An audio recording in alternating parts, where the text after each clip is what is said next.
நண்பர்கள் அனைவருக்கும் வணக்கம். ஒரு அழகான இரவு நேரம். ஒரு சூப்பர் மார்க்கெட் இருக்குது. அந்த கடை கிட்டத்தட்ட க்ளோஸ் பண்ணுற டைம்.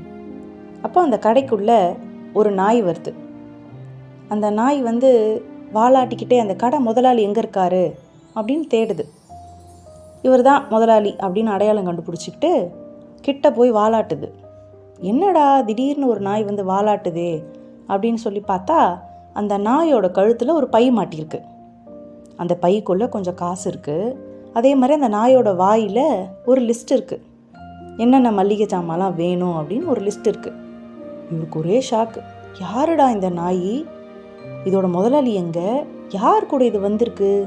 இப்படி வாலாட்டுதே அப்படின்னு சொல்லி சுற்றி முற்றி பார்க்குறாரு. அங்கே யாருமே இல்லை. ஓஹோ, இந்த நாய் தான் அப்போ எல்லாத்தையும் வாங்கிட்டு போகிறது போல இருக்குது அப்படின்னு சொல்லி அவரே புரிஞ்சுக்கிட்டு அந்த லிஸ்ட்டில் இருக்கிற எல்லா பொருளையும் எடுத்து அந்த பைக்குள்ளே போடுறாரு.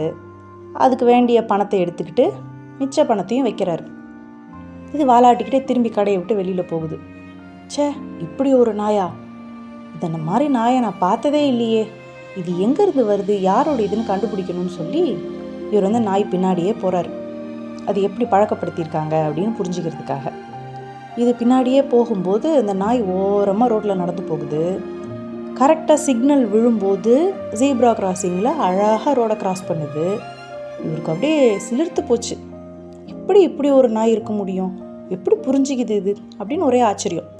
அந்த மாதிரி பஸ் ஸ்டாப்பில் போய் கரெக்டாக பஸ்ஸுக்காக வெயிட் பண்ணுது. இது எங்கே போகணுமோ அந்த பஸ்ஸு வந்த உடனே அந்த நம்பரை பார்த்து பஸ்ஸுக்குள்ளே ஏறுது. மறுபடியும் அதே மாதிரி கண்டக்டர்கிட்ட வாலாட்டுது. இந்த கண்டக்டருக்கு ஒன்றும் புரியல, யாரோட நாய் இது அப்படின்னு அவருக்கும் ஒன்றும் புரியல. அதுக்கப்புறமா என்ன பண்ணுது, சரி யார் கூட்டிகிட்டு வந்தாங்கன்னு தெரியல அப்படின்னு சொல்லிட்டு அவர் பார்த்தா மறுபடியும் கழுத்தில் ஒரு அட்ரஸ் எழுதியிருந்தது.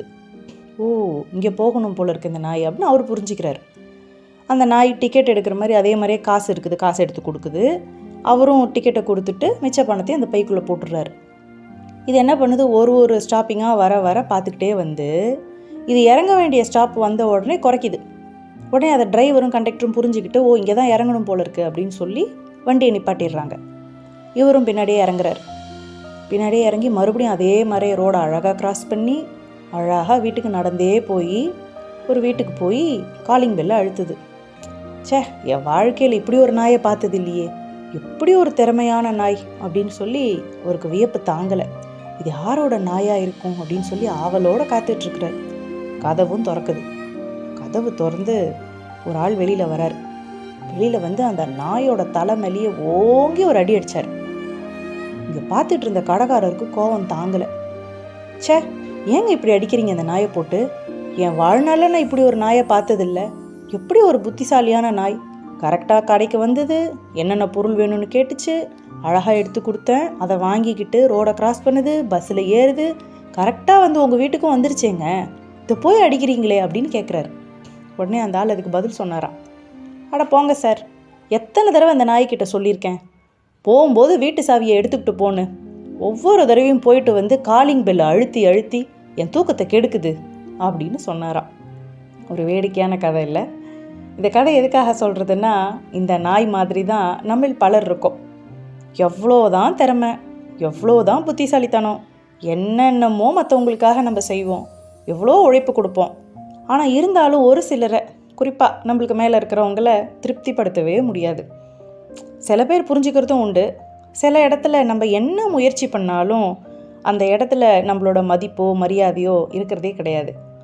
ஆனால் அதுக்காக நம்மளோட திறமை இல்லை நம்மளோட ஒரிஜினாலிட்டி அங்கே தோற்று போச்சு அப்படின்னு நம்ம என்றைக்குமே சோர்ந்து போகக்கூடாது. அதுக்காகத்தான் இந்த கதையை சொல்கிறது. இது உலகத்தோட இயல்பு, உலகத்தோட சுபாவம் இப்படி தான். ஆனால் நம்ம மனசோர்வு அடையாமல் இந்த கதையை எப்பயும் ஞாபகம் வச்சுக்கணும். உலகம் இப்படித்தான். ஆனால் நான் என்னோட பண்பையும் என்னோட அறிவையும் என்னோட திறமையும் என்றைக்கும் வளர்த்துக்கிட்டே தான் இருப்பேன். நான் அதை யாருக்காகவும் விட்டு கொடுக்க மாட்டேன். திறமை இருக்கிற இடத்துல நிச்சயமாக ஒரு நாள் அங்கீகாரம் கிடைக்கும், அதுக்குண்டான பலன் கிடைக்கும். அது கிடைக்குதோ இல்லையோ என்னோட முழு முயற்சியில் நான் ஈடுபட்டுக்கிட்டே இருப்பேன் அப்படின்னு அந்த நாய் மாதிரி தான் நாமளும் இருக்கணும். அதுக்காகத்தான் இந்த கதை. மறுபடியும் வேற ஒரு கதையில் உங்களை சந்திக்கிறேன். நன்றி.